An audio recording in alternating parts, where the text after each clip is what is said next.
2020ರಲ್ಲಿ ವೇತನ ಪರಿಷ್ಕರಣೆ ಆಗಬೇಕಾಗಿತ್ತು.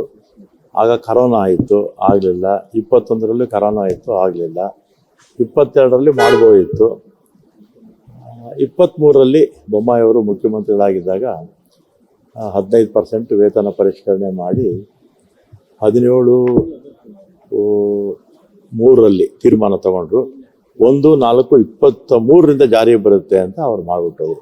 20ಕ್ಕೆ ಆಗಬೇಕಾಗಿತ್ತು, ರೆಟ್ರಾಸ್ಪೆಕ್ಟಿವ್ ಆಗಬೇಕಾಗಿತ್ತು. ಆದರೆ ಆಗಿನ ಸರ್ಕಾರ ಪ್ರಾಸ್ಪೆಕ್ಟಿವ್ 1/4/23ರಿಂದ ಜಾರಿಗೆ ಬರುತ್ತೆ ಅಂತ ಅವರು ಆದೇಶ ಮಾಡಿ ಹೋಗಿದ್ರು.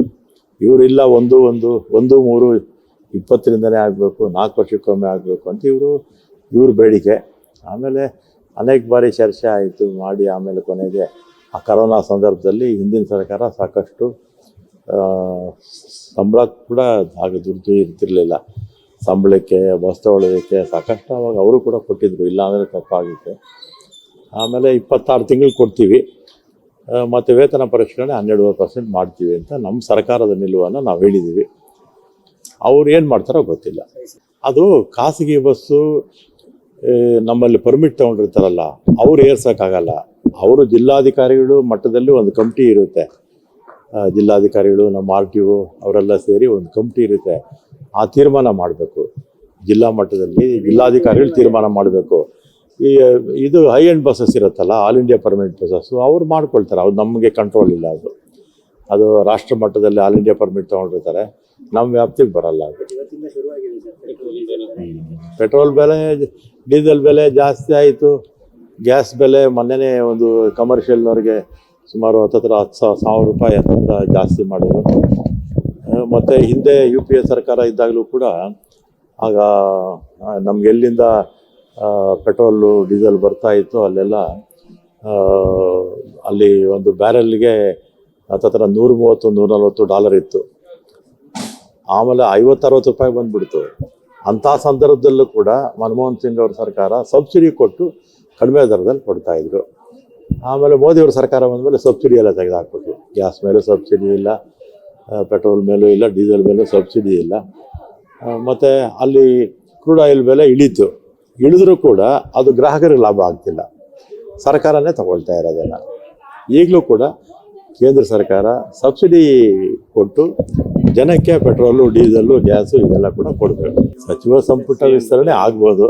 ಲೀಡರ್ಶಿಪ್ ಬಗ್ಗೆ ನನಗೆ ಮಾಹಿತಿ ಇಲ್ಲ.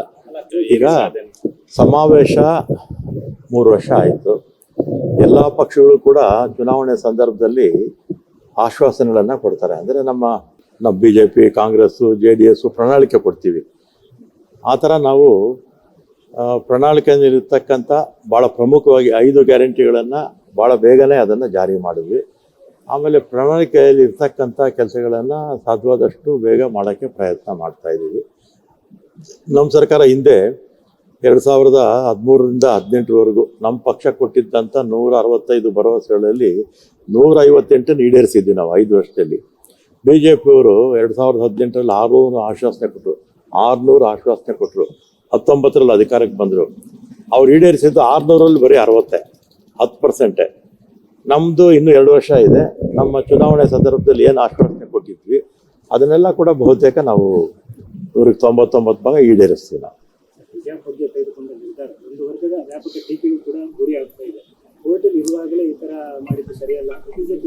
BJP ಅವರು ಹೇಳ್ತಾರೆ, ಅವರು ಹಿಜಾಬು ಅದೆಲ್ಲ ಕೂಡ ಮೊದಲಿಂದಲೂ ಧರಿಸ್ತಾ ಇದ್ರು, ಹೊಸದಾಗಿ ಏನಿಲ್ಲ. ಈಗ ನಮ್ಮ ಹಿಂದೂಗಳಿಗೂ ಅಷ್ಟೇ, ಈಗ ಜನಿವಾರ ಹಾಕ್ಕೊಳ್ತಾರೆ, ಬೇರೆ ಬೇರೆ ಕುಂಕುಮ ಇಟ್ಕೊಳ್ತಾರೆ, ಗಂಡಸರು ಇಟ್ಕೊಳ್ತಾರಲ್ಲ, ಅದನ್ನೇನು ತಪ್ಪೇನಿಲ್ಲ, ಅದರಲ್ಲಿ ಏನಿಲ್ಲ. ಕೋರ್ಟಲ್ಲೇನು ಸ್ಟೇ ಇಲ್ಲ. ಸ್ಟೇ ಇದ್ದಿದ್ರೆ ಆ ಪ್ರಶ್ನೆ ಬೇರೆ. ಸ್ಟೇ ಇಲ್ಲದೆ ಇರೋದ್ರಿಂದ ಕೋರ್ಟಲ್ಲಿ ಎಷ್ಟು ದಿವಸ, 10 ವರ್ಷ ಆಗ್ಬೋದು, 20 ವರ್ಷ ಆಗ್ಬೋದು ಅಲ್ವಾ. ಸ್ಟೇ ಇದ್ದರೆ ಮಾಡಬಾರ್ದು. ದಾವಣಗೆರೆಯಲ್ಲಿ ಮುಸ್ಲಿಮ್ಸು ನಮಗೆ ಓಟ್ ಹಾಕಿಲ್ವಾ? ಹಾಕಿದ್ದಾರೆ. ಸ್ವಲ್ಪ ಅಷ್ಟು ಓಟು SDP ಹೋಗಿದೆ. ಹೋದ್ಸಲಿ 2,000 ಚಿಲ್ಲರೆ ಬಂದಿತ್ತು, ಈ ಸಲ ಇನ್ನೊಂದು 15,000 ಓಟ್ ಜಾಸ್ತಿ ಹಾಕಿದ್ದಾರೆ. ಆದರೆ ಮುಸ್ಲಿಮ್ಸ್ ನಮಗೂ ಈಗಲೂ ಬೇಕಾದಷ್ಟು ಹಾಕಿದ್ದಾರೆ. ಇಲ್ಲ, ಆ ಥರ ಏನೂ ಇಲ್ಲ. ಯಾವ್ಯಾವ ಸಮಯದಲ್ಲಿ ಏನು ನಿರ್ಧಾರ ತಗೋಬೇಕೋ ಅದನ್ನು ಸರ್ಕಾರ ತಗೊಳ್ತಾ ಇರುತ್ತೆ. BJP ಅವರು ಅದನ್ನು ಹೇಳ್ತಾನೆ ಇರ್ತಾರೆ. ಅವ್ರಿಗೆ ಗೊತ್ತಲ್ಲ, BJP ಅವರು ಸುಳ್ಳು ಹೇಳೋದೇ ಅವ್ರ ಕಾಯಕ, ಜನರು ಎತ್ಕಟ್ಟೋದೇ ಅವ್ರ ಕಾಯಕ. ಈಗ ಒಂದು ಹಿಜಾಬು ಯಾವತ್ತಿಂದ ಆಗ್ತಾ ಇದ್ದಾರಪ್ಪ, ಯಾವತ್ತಿಂದ ಆಗ್ತಾ ಇದ್ದಾರೆ? ಮೊದಲಿಂದಲೂ ಇದೆ. ಈಗ ನಮ್ಮವರು ಈ ಬ್ರಾಹ್ಮಣರು, ಲಿಂಗಾಯತರು, ಆಮೇಲೆ ಇವರು ಬೇರೆ ಕೆಲವು ಸಮುದಾಯದವರು ಜನಿವಾರ ಹಾಕ್ಕೊಳ್ತಾರೆ, ವಿಭೂತಿ ಇಟ್ಕೊಳ್ತಾರೆ, ಕುಂಕುಮ ಇಟ್ಕೊಳ್ತಾರೆ. ಹೆಣ್ಮಕ್ಳಲ್ಲ, ಹೆಣ್ಮಕ್ಳು ಬಿಟ್ಬಿಡಿ, ಗಂಡು ಮಕ್ಕಳದೇ ಹೇಳೋದು. ಏನು ರೆಸ್ಟ್ರಿಕ್ಷನ್ ಏನಿಲ್ವಲ್ಲ ಅದಕ್ಕೆಲ್ಲ.